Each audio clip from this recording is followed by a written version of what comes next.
sama, ada kontraknya gitu. Jadi bukan endorse yang biasa. Kayak gimana sih endorse 100 juta itu, Pril?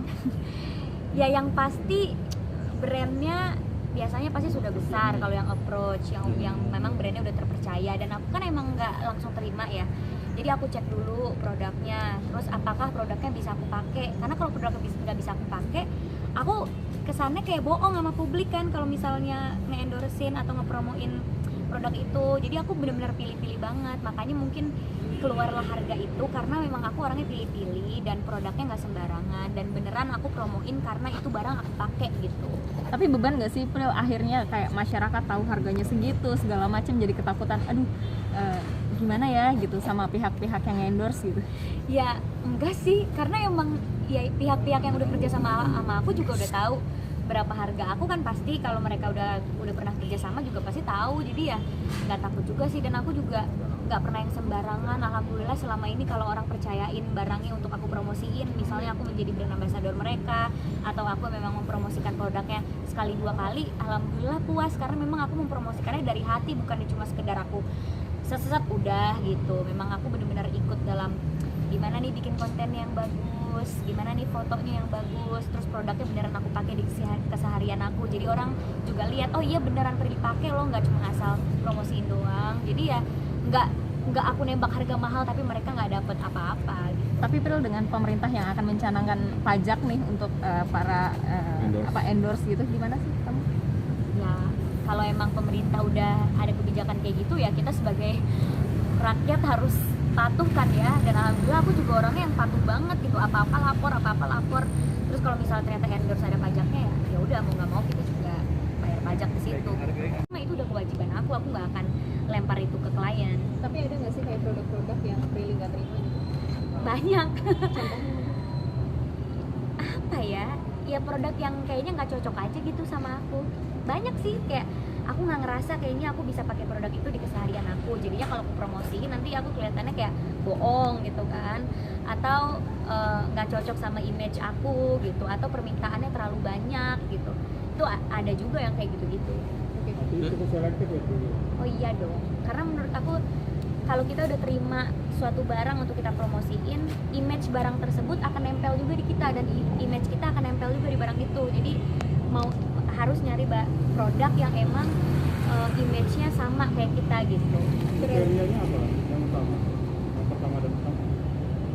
Ya yang pasti have a good image aja sih ya, dan barangnya terpercaya dan barangnya berkualitas. Karena aku nggak mau promosiin barang tiba-tiba karena orang beli gara-gara aku, ternyata barangnya pasti coba apaan sih nih yang dipromoin Prilly jelek gitu kan, jangan sampai.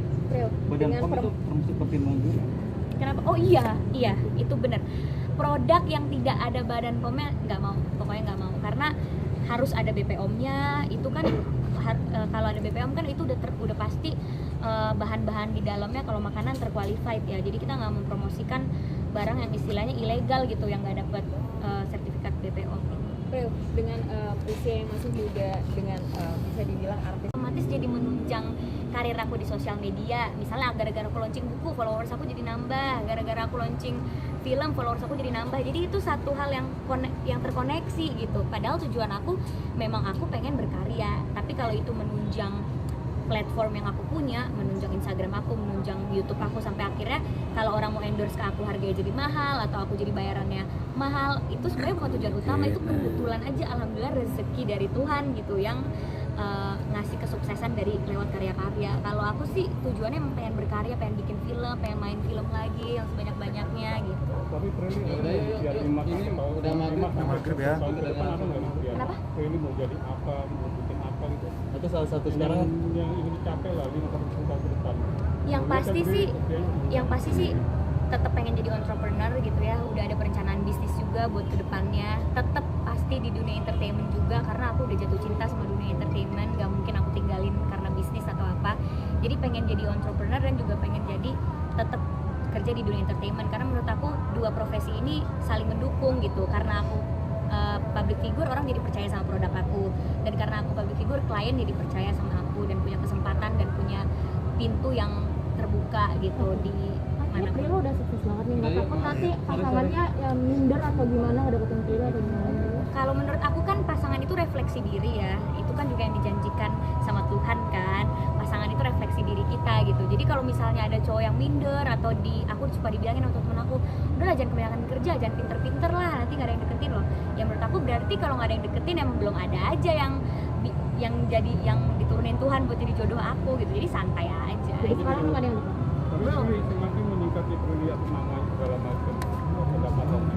Itu kan orang semakin mungkin semakin selektif lah untuk mendapati segala macam seperti apa. Ya bagus, jadi akunya nggak usah selektif lagi, orang udah selektif dengan sendirinya gitu kan. Dan dengan begini kan orang juga tahu gitu kalau ngedeketin aku kan nggak asal ngedeketin untuk main-main, tapi